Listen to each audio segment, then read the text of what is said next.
Now, I'm not saying Drake is cooked. I'm not saying that he's overcooked. I'm not saying he's undercooked. I'm not saying he's cooked at all. But from what it looks like, every time Kendrick Lamar is in the conversation and Drake's involved, Kendrick Lamar, he's the kryptonite to Drake. It's no matter how much of a Superman Drake is, Kendrick Lamar is going to be his kryptonite. I'm Cypher. I'm an artist myself, and I break down music so you don't have to. And look, I thank you guys for hanging out with me and checking this video out. Please like the video, subscribe to the channel, and hit the bell for notifications so you can see more great videos like this. And today, if I can actually get that out, more great videos like this. And today, we're going to go over 6 reasons why Drake's round 2 is going to flop. Number 6, it's too late. Here's the thing. I get it. Drake's hurt. His feelings are hurt. He's embarrassed. He doesn't want to have to face this, but he has to because everybody's only going to talk about that. But it's kind of late in the game, bro. And all I'm saying is, I know that all this has been coming to a head and he's been doing all these things, but now it just looks like you're desperate, right? He's dropped like 14 tracks with a bunch of random artists like Playboi Carti, Latto, etc., but Lil Yachty, but it's all amounting to trash, and it's just proving Kendrick's point. And every time you hear Drake at this point, it just sounds like the guy who's trying to explain himself, who's trying to redeem himself. And at this point, there's really no need to even continue the conversation. The damage has been done. Kendrick has won, not just the battle, but the war. It's been done in a very dominating fashion. So you can't really just get mad at it. All you can do is accept it, move on, and try to make a great comeback. Because if you want to be honest, I say this in every Drake Kendrick video, Drake is still technically a bigger artist than Kendrick. The numbers don't lie. I don't care how many battles Kendrick has won. I don't care if the world unanimously says Kendrick is better than Drake. Drake has the numbers, stats. It's been there. It's staying there. It's solid. It's only going up. So you can't deny that. So instead of letting your pride get hurt, let the numbers show, and just make better music so you can move past the Kendrick thing. At least we know, even if we know Kendrick has your number, we know that you're still Drake at the end of the day. Number 5, he's playing catch up. That's kind of the messed up part. Whenever somebody loses something and they're trying to come back and play catch up, it always looks like they're trying to play catch up. It's never well, you got me this time, but I'm gonna come back twice as hard situation. It's usually you having to come back from the last defeat just to make something better, to compensate from the last one, to do something more now. It's just like y'all beef when Kendrick Lamar was up 2-1 to you. Yes, Drake, you were in the driver's seat at first. You dropped the Push-Ups diss track right after Kendrick Lamar's Like That Verse diss, but you had an official diss record with Push-Ups, and then you hit him with the Tupac and Snoop Dogg AI track, which was a 2. It was a 2 out of 10, but it was a two-tone record. So you got 2 records against Kendrick 0, right? So Kendrick hits you with the Euphoria, right? So that just smites one of them off top, and the other one was not really a fan favorite anyway, so it was only a matter of time. And what happens? Kendrick hit you with another one. He hit you with the 616 in Compton or whatever that was, which I thought was decent, but it was way better than anything Drake had did at that moment. It was better than that whole Snoop Dogg Tupac AI thing. So as far as I'm concerned, you guys were 2-2 at that moment. Okay, so now we're good. We're good. Cool. So Drake retaliates with Family Matters. So now he's back in the driver's seat, but just 40 minutes later, and I know it's 40 minutes later, I was at work when it happened, Kendrick Lamar drops Meet the Grams, right? So now they're back tied, and that record nullified that record, and now Kendrick Lamar after that dropped Not Like Us, which puts him back in the driver's seat, and Drake has to come back from that. And not only did he come back, but he came back with The Heart Part 6, and again, it was a flop. So you got one guy who has 4 records, and only 2 of them are hidden. Let me redo that one. Yeah, that's better. 2 of them are hidden. That's Drake, which is Family Matters and Push-Ups. The other 2, everybody's saying you could have kept. You could have kept that The Heart Part 6, and you could have kept that AI Snoop whatever. I don't know what that was supposed to be. On the other hand, you got the other guy who dropped 4 records, which is Kendrick, and all 4 of them got approved. And the weakest, 616 in Compton, was still better than 2 of the songs Drake dropped. So at this point, Kendrick Lamar is ahead and he's won. So everything you do afterward is looking desperate, like you're really trying to redeem yourself. But bro, not only is it too late, but you're playing catch up at this point. Number 4, Kendrick's just being honest. And that's the ticket right there.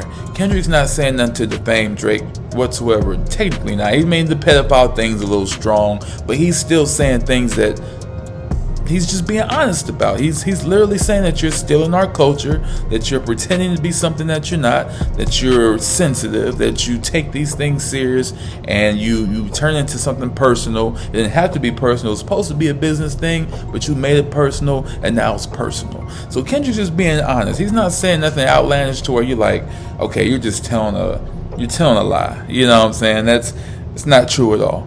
The only thing I believe Kendrick wasn't right about was when he said that Drake don't have classics. Drake does have classics. You gotta give Drake that. He does have classics. So that's not even like in the question. So we can just skip that. That's not true, Kendrick. But everything else, it was, and he was being honest. And that's all it is. There's nothing crazy. He didn't say Drake, I don't know, has girls locked in his basement. In so many words, but still. He didn't have any type of wild accusations. He was just saying stuff that he felt was true, and he said a lot of things that he meant, which directly leads to number 3. Kendrick just said we were all thinking. Yeah, I mean, a lot of those things that we already thought, we already said. There's plenty of YouTubers and plenty of researchers that pretty much said Drake was a culture vulture, and they had side-by-side videos and audios and sounds to say, yeah, he took this guy's flow, he got mad at this guy, took his flow, he stole this guy's flow, he used this guy to get on in that area, and then once he got that number locked in, he threw him to the wayside. Remember that song, on the side, look alive, remember that? What happened to the dude? I don't remember dude's name, Block Boy or something. What happened to him? What happened to him? Even if you don't want to say what happened to him, what happened to him and Drake making more music together? Did him and Drake make music together? After that? No, I ain't heard nothing. Why? Because Drake wanted to get on in Memphis, and he did. And guess what he got out the deal? The Take Keep beat. And that's what led to Nonstop. Next, I Love McConan. Club going up on a Tuesday. Got your girl in the cut, she Tuesday. Remember that? Yeah, annoying song. I didn't care for that much or him. But still, my point. That song, Tuesday, big record. Drake was on it, made even a bigger record. But it was still a big record already. Drake was looking for that spot. The guy didn't really blow up like Drake thought he would. So Drake just kind of, okay, I'm good on that. That was it. You didn't hear nothing else from this I Love McConan dude. And if you did, you didn't care because it wasn't good no way. But Drake was still on top of what he thought was the hottest thing at that moment. And that's what he does. That's what he does. So that's the messed up part. And people already felt like that. They feel like he took XXXTentacion style. There's a record I heard last year that I was like, oh, I just did this album. And he just rapped like that. So he just took this dude's flow and, oh, wow, I hear what they talking about. That happened to where I was like, they're not lying. They're being honest. Bro be taking stuff. And as an artist, I hope this don't tarnish my relationship with anybody in the future. But look, when it comes to this music thing, I'm a listener and a fan first and an artist second. So if you want to hear my honest opinion, this is the platform for it. This is where I talk about everything in complete honesty with no bias. You know what I'm saying? So you can't take everything to heart. Just take it for what it is. I'm telling you the truth. Number 2, the past haunts him. That's what I was just talking about. He has a bad track record when it comes to these things, when it comes to dipping in and out of what's supposed to be the popular thing. And once he wrenches and wrings out all the funds he can and all the assets and resources, he throws it to the wayside. That's what happens every time, right? And like I said, even Kendrick pointed it out and Not Like Us. He hung around Thug got him thinking he's sliming and all that and part of the gang stuff. Lil Baby got his lingo up. 2 Chainz let him know he was cool, but in reality he wasn't. All these things, the Migos, he really used the Migos. Like it's just what he needed people whenever he's trying to get his songs in the club in Atlanta and everywhere else like that. He tried to get his songs up, his numbers up, his records up. And that's exactly what he did. Because, I mean, what else is he doing? 21 Savage. Yeah, you thought that was just an organic relationship? No, man. I mean, it was a win-win for them. It boosted 21 Savage's resume and record, and it boosted Drake's cred in that area. So that's where you get that from. So that's the problem. And that's why I'm saying, like, it speaks for itself. So you can't just say Kendrick is just saying stuff. And I'm not like saying I'm on Kendrick's side. I'm unbiased. I'm just putting out facts. You can't say Kendrick is just going around bullying people and saying stuff. He's saying stuff about everybody. He even said, he made the YNW Melly reference, the Terrence Crawford reference. He talked about a lot of people. The 21 Savage, all that. So he's not just saying stuff to say it. I mean, it's true. That's the beauty of it. And the number one thing that keeps Drake from winning in this scenario with that round 2 thing is Kendrick Lamar's intent.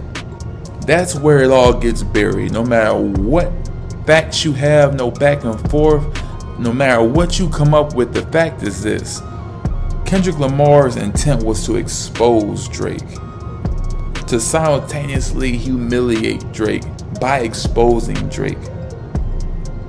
What he's saying is not something left field. He's been feeling like this for a long time, 10 plus years. Now, Drake is the one that kind of, I ain't gonna say he put Kendrick on, but he was there. You know what I'm saying? He when they started, put him around some right people, right? He did. Birdman, he did, right? So Kendrick, to me, doesn't come across like the type of person that would just bite the hand that fed him, or not even that fed him, but just led him to the right feed. You know what I'm saying? And people change. And that's the thing. You get some people that are more so the face of a plant. You got more so people that are lyrical hip hop guys. Kendrick is a hip hop guy. Drake is one of those plants, right? So he plays a role of being a rapper as opposed to being a true MC. Kendrick is a true MC, so naturally he's going to be competitive in these situations. When you're on a track with somebody, I'm going to body you. And if you get mad because I body you, maybe you should have had a better record. Maybe you should have had a better verse, right? Ooh, what you want me to give you something weak? You want me to give you a weak verse so this song can be less than okay, can be average? Nah, you should want your feature to outshine you. If I ever get Andre 3000 on one of my records, I can't wait for him to outshine me. I'm going to be proud to say Andre bodied that record and that left me in the dust, and I'm so proud. Lil Wayne, same thing. Kendrick, same thing. If any of that ever happens and they on my song and they take over and they make me look like I ain't the best rapper, then that's all great, because that means that was either money well spent, a favor well done, or the song's just that great because we got a win. We got a dope verse from a classic legend. So that's what I'm talking about. And Drake is the type that would get tight if you do that. For example, Big Sean on that song All Me from back in 2013. Remember that? 2013, Nothing Was the Same. All Me featuring 2 Chainz, Big Sean. It's Drake, right? Drake rewrote his verse, did a second one because Big Sean's was that good. So the verse you hear on All Me isn't the original verse, it's a revised verse. The original verse Drake had on All Me was average, and it was not beaten. Big Sean killed the song. And even when Drake redid his verse, it stood the test. It stood the test of time, and it had some weight. But even then, Big Sean still bodied that All Me record. So everybody was waiting for, skipping to and talking about Big Sean's part. So that's a prime example of what I'm saying. It's like a sore loser thing. So you can't get mad or talk about this person doing that, and it ain't true, but it is, because it's very true.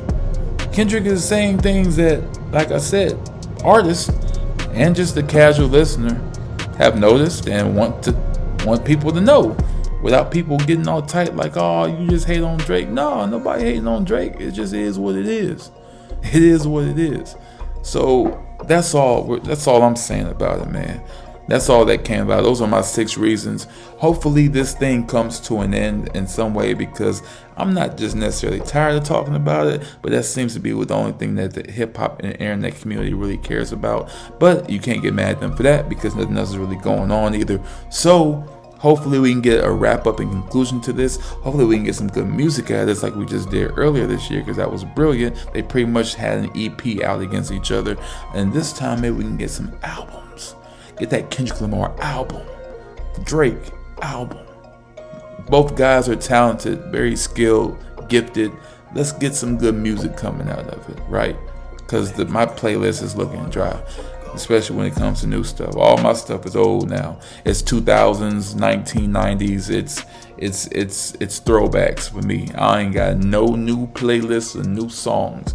And one of the only new songs on there that I do like is Future, Metro Boomin, and your boy K-Dot with Like That. Ironically enough, right? So thank you guys for watching. I appreciate y'all. I'm Cypher. Y'all have a great day. I appreciate you. Make sure you like that video and let me know in the comments what you think about everything. And I'll see y'all next time. Until next time, peace.